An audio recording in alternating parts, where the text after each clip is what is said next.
Stoners, welcome to another great episode of Sticks-n-Stonez. Folks, I have a great show for you today.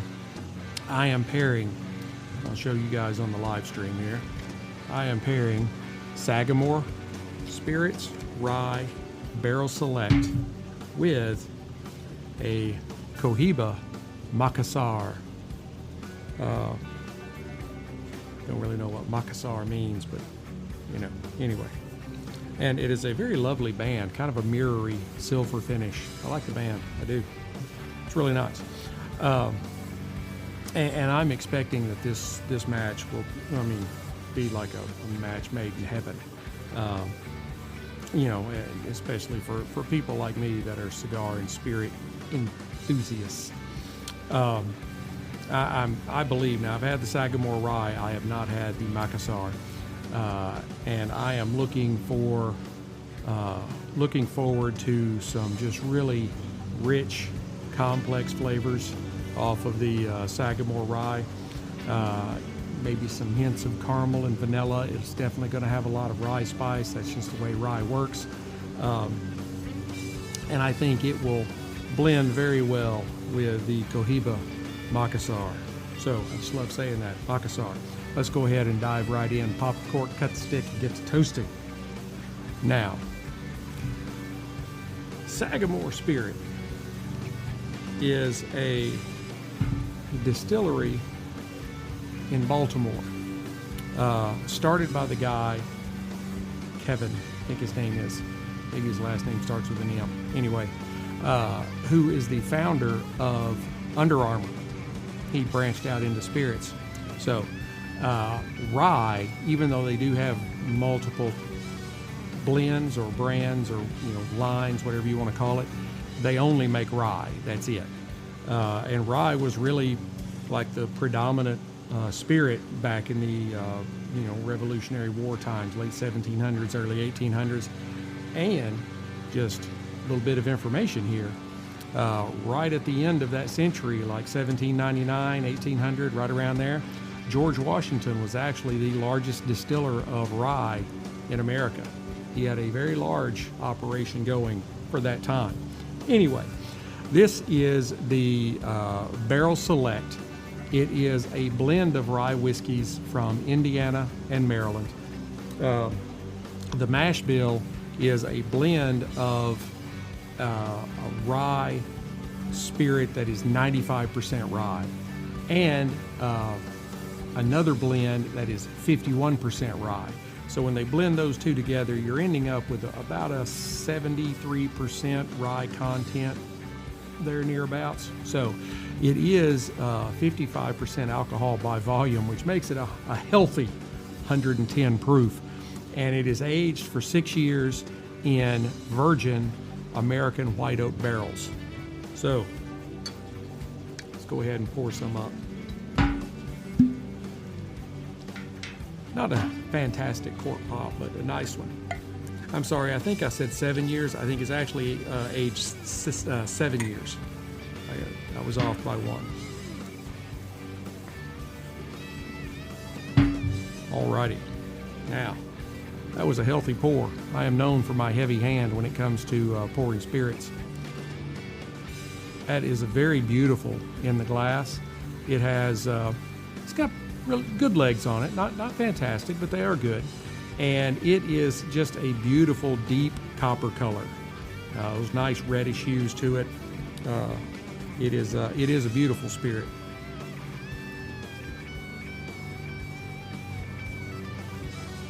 Now on the nose, I get rye, and some more rye. It is very rye forward, but underneath that, it is fairly complex as well. So I get some notes of honey and dill, maybe a little fennel and licorice. And even some cherries, maybe a little bit of maple syrup in there. Glad the lawn guys are done. Helps you and helps me. And I also pick up a little bit of oakiness, a little bit of woodiness. It's kind of what you'd expect from a whiskey. Now, on the palate.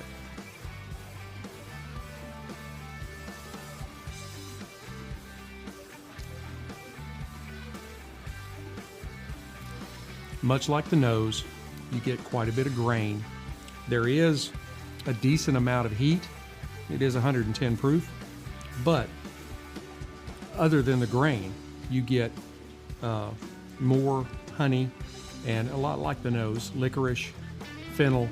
I am picking up a little bit of mint, kind of like peppermint, some dried citrus peels, and maybe some notes of cinnamon in there as well.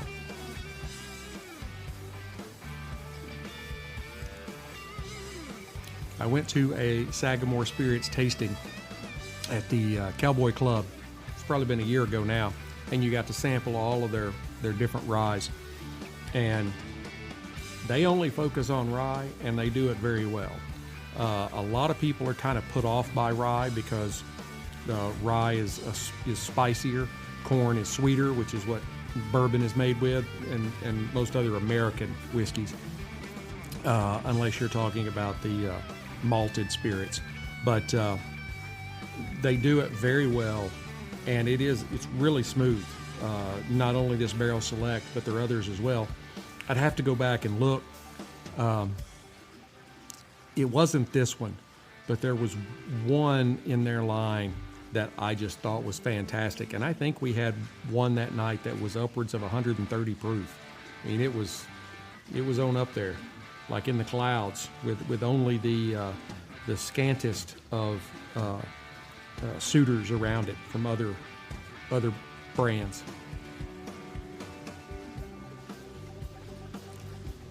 That is just a really good spirit. Like I said, it's 110 proof, so you do have quite a bit of heat on it, but it's got a great complex profile that comes after that initial burst of rye. That it really does make it a very enjoyable spirit. You probably want to be careful with it at 110 proof, but it's not a mixer. It's definitely a sipper, either neat, maybe chilled. I haven't ever had it chilled. Might have to try that. Because I think with just a dab of water, it might open it up even more. Not much, just a little.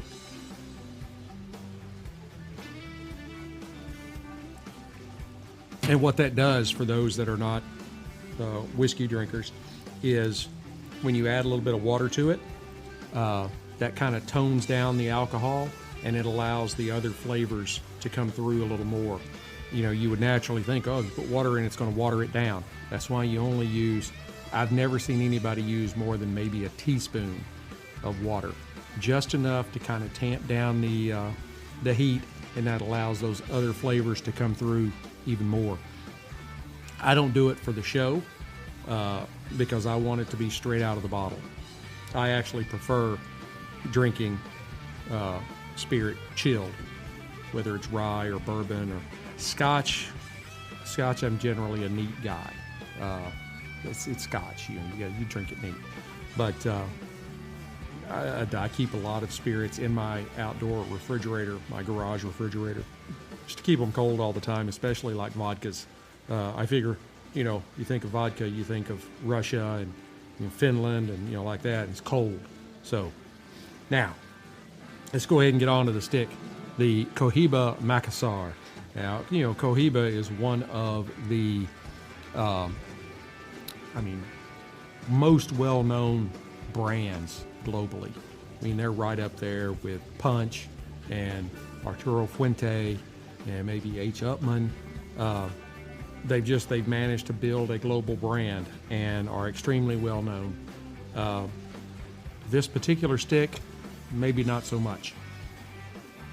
Now, the Macassar is in reference, and it's what it is in reference to is spelled differently. Macassar, the cigar, has a C in it. Macassar, the tree, is spelled with a K, Makassar, and that is an ebony tree. It's a very dark wooded tree that has these real distinctive stripes in it. Grows in Indonesia, and if you buy these by the box, which I can't afford to do, the box has some insets of Macassar wood in the box. That is amazing. So, maybe one day I'll be able to afford maybe a box of these. Now, this is the General Cigar Dominica is the factory. The Vitola is a Toro Grande. It is 6x52 on the ring gauge, even though it really feels like a 6x60. I verified to make sure before I said it. It is a Toro Grande, 6x52. It is rolled in the Dominican Republic. It has a filler that is Dominican and Nicaraguan. It has a Connecticut broadleaf binder, and it has a beautiful dark Connecticut Habano wrapper. Now, visually, it is a dark brown, as those of you on live stream can see. I hope my microphone's up enough on the audio. It is a very dark brown. It's got some molted spots, darker spots in it. It is a little bit of a rough roll. It's not a really smooth wrapper. There is a minimal to significant amount of veining, but the veining is not really pronounced. It is very light veining in the heaviness of it. They don't stick out a lot. They don't protrude a lot. It has very tight, almost invisible seams, and it has a rather roughly attached triple cap. So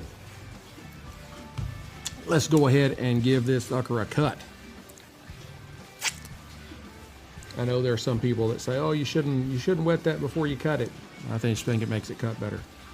So, and as with a lot of things in very good cut in the spirit and cigar world, it's up to you. What do you want to do? So, all right.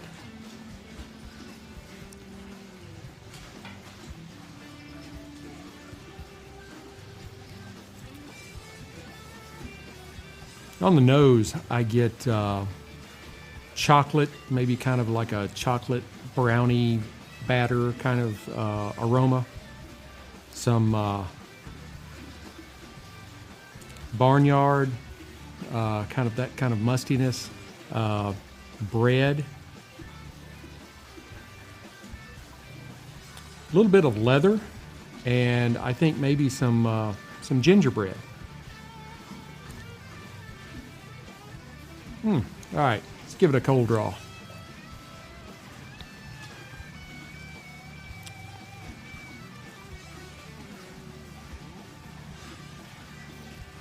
Cold draw is not overly complex. It's very simple. It has notes of gingerbread, and then it also mixes in some cinnamon. Let's give it a light.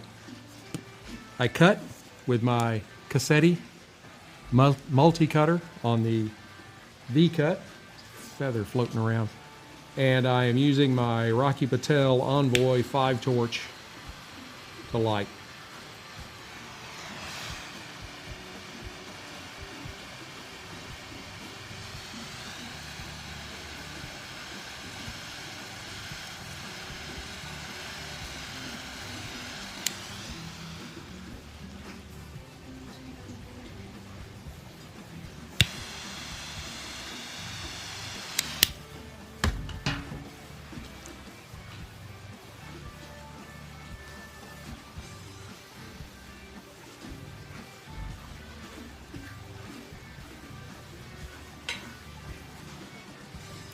Puts out copious amounts of smoke. I get some notes of initially, where cinnamon was kind of in the background on the cold draw, it's in the foreground after the light.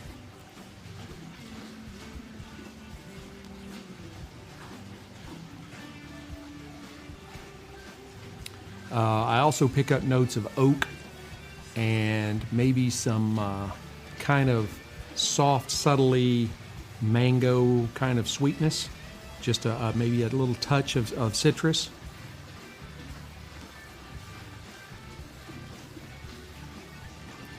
Then there's also some floral notes in there. They kind of that and the mango sweetness kind of bring in a creaminess to the palate.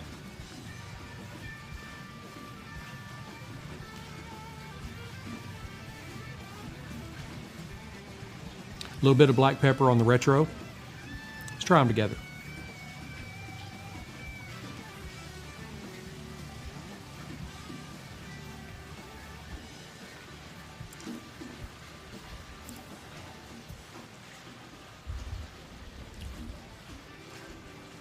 The kind of the smoothness, even though it is 110 proof, I think the Sagamore is fairly smooth. And I think that enhances the creamy texture of the cigar. It kind of creates a kind of a good balance on your palate.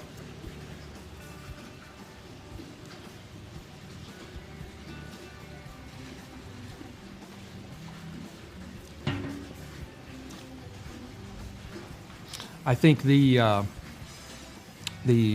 aging in virgin oak barrels kind of adds to the depth and the warmth, and makes these go pretty well together. But it does allow the intricate flavors of the Cohiba Macassar kind of shine on through. It's a pretty good pairing.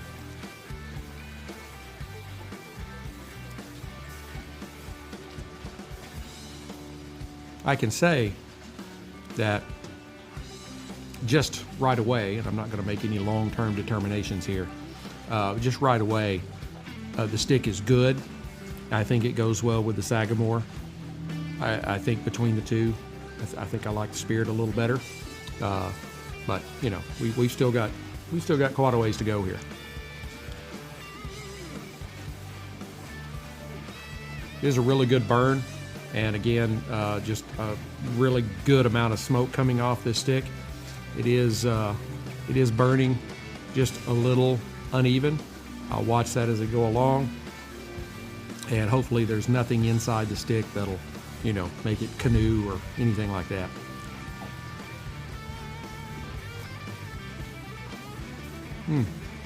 Alrighty. All right, for those of you that are listening on the podcast, this is where I'm going to put y'all on hold.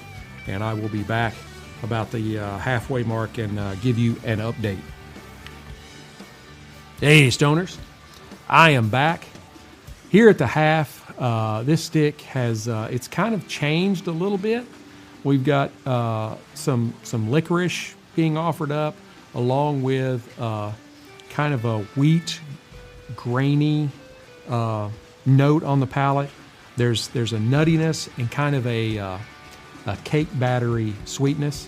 Mrs. Sticks-n-Stonez lets me lick the bowl and the spoon because she makes all her cakes from scratch, not like Duncan Hines scratch, and it's really good. And so you've got that, and it's blending with the honey and the licorice, and then you kind of have that mint note in the Spirit. And then you also have the citrus notes coming into the Spirit, so that's all kind of blending together really well. Now I can say, and I've told this to the people on live stream, if you're not listening to me on live stream, you need to, because you may pick up some things that you didn't know, and some things that I may start talking about, and you're like, I have no idea where that came from. This is one of those things. I'm not just overwhelmed by the cigar.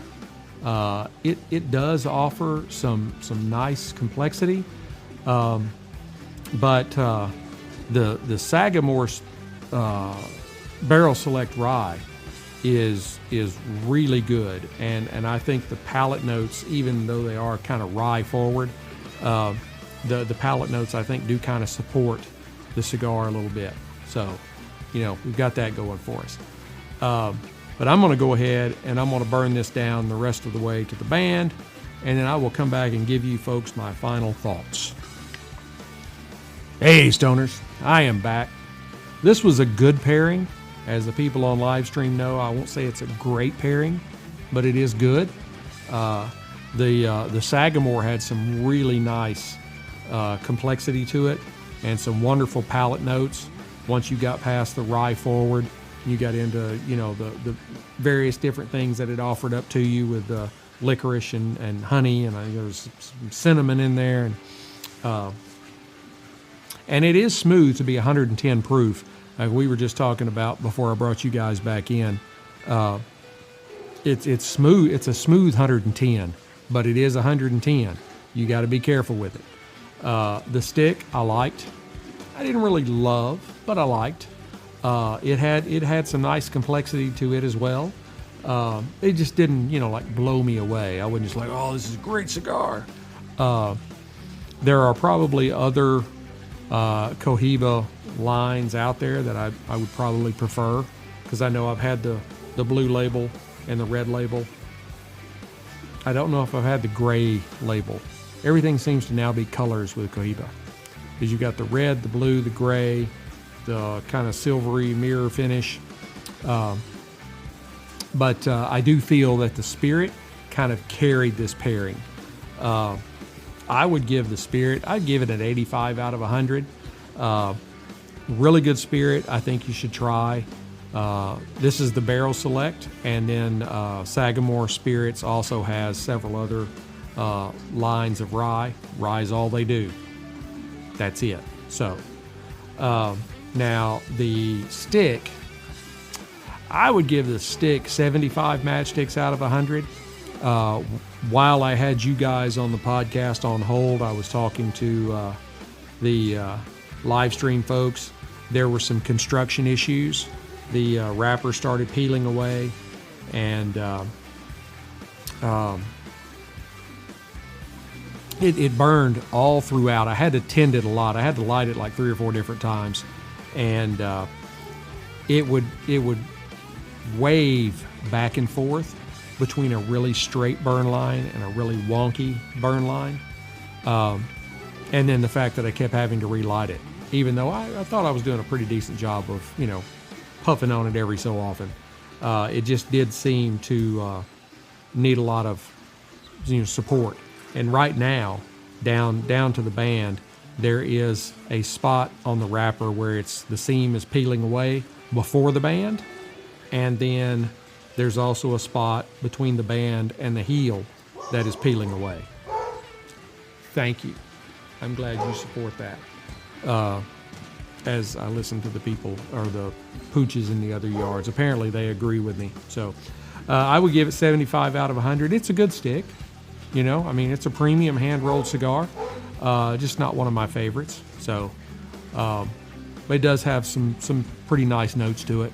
Really, for me, it was just more of the construction problems. I kept having to relight it, and then it starts coming apart on me. That's never a good thing. So, anyway, I hope you have enjoyed this pairing as much as I've enjoyed bringing it to you. Again, like I told the people on live stream, hey, any day you can get out and have a premium cigar and have a top shelf Spirit and have a beautiful day outside, that's a great afternoon. So please hit like, subscribe, share, notify, ring all the bells, blow all the whistles, push all the thumbs up, whatever. That lets me know that you are enjoying me, lets all the algorithms know that you're enjoying me, and boosts me up. You can go out and visit our website, Sticks-n-Stonez.com, Sticksnstonez.com. You can read our blog. I got to get some more blog posts up. I haven't done it in a while. I've kind of been lazy. But also you can listen to prior episodes out there. And the biggest thing is you can go and visit our affiliate partners. I have links to all of them right there on various pages. I really appreciate all of the affiliate partnerships I have. Keeper's Heart Whiskey, That's one of them. In a lot of places around the country, I think it's like 27 states, you can order it and they'll deliver it right to your house. That's you can't get any easier than that. They bring it right to you. They bring you alcohol. Caliber Coffee, that is a veteran-owned coffee company. Definitely support those guys. Support our veterans. They're trying to make it in the world and owning their own business. Freedom Fatigues. I am wearing my colonial American flag, Second Amendment Freedom Fatigue shirt today. It's over here, Freedom Fatigues, so people on live stream can see their logo on the right sleeve. Freedom Fatigues offers some great t-shirts, man. These are so soft. I love them. You can maybe hear me feeling how soft this t-shirt is. All right, I'll stop. Don't want any of y'all getting, weirded out on me. That's another veteran-owned company. Go visit them. Sticks-n-Stonez 20 will get you a 20% discount. Can't beat that, right? I'm getting 20% off. True Classic Tees. Mrs. Sticks-n-Stonez said the other day, I think I wore, it was a Henley, short sleeve Henley, 3 buttons t-shirt on Friday. And she was like, oh, I like that shirt. I'm like, I know, I look good in it, don't I? That's a True Classic Tees. Love True Classic. They improve as good as you look. They make it better. So definitely need to see those guys. Total Wine and Cigars International. That's where I get the spirits. That's where I get the cigars. There will be a link in the show description on the podcast that will take you directly to the cigar and directly to the spirit at Cigars International Total Wine. So you can go and see it right then while you're listening to the show. Decide if you want to have it shipped to you or not, or go pick it up at Total Wine or not, whatever, and then tip top proper cocktails for those times when you decide, I'm just getting home from work and I don't feel like fixing a old fashioned, but I would like one. Tip top proper cocktails. It's in a can. It uses real alcohol, the real spirit, not the malt stuff. Fix you an old fashioned, fix you an espresso martini, fix you a margarita. Tip Top has you taken care of. All of those are available on the Sticks-n-Stonez website. You can click and go right out to them. I appreciate it. They appreciate it. Anyway, so until we get to be together again, keep your sticks dry, stones cold, and have a great day.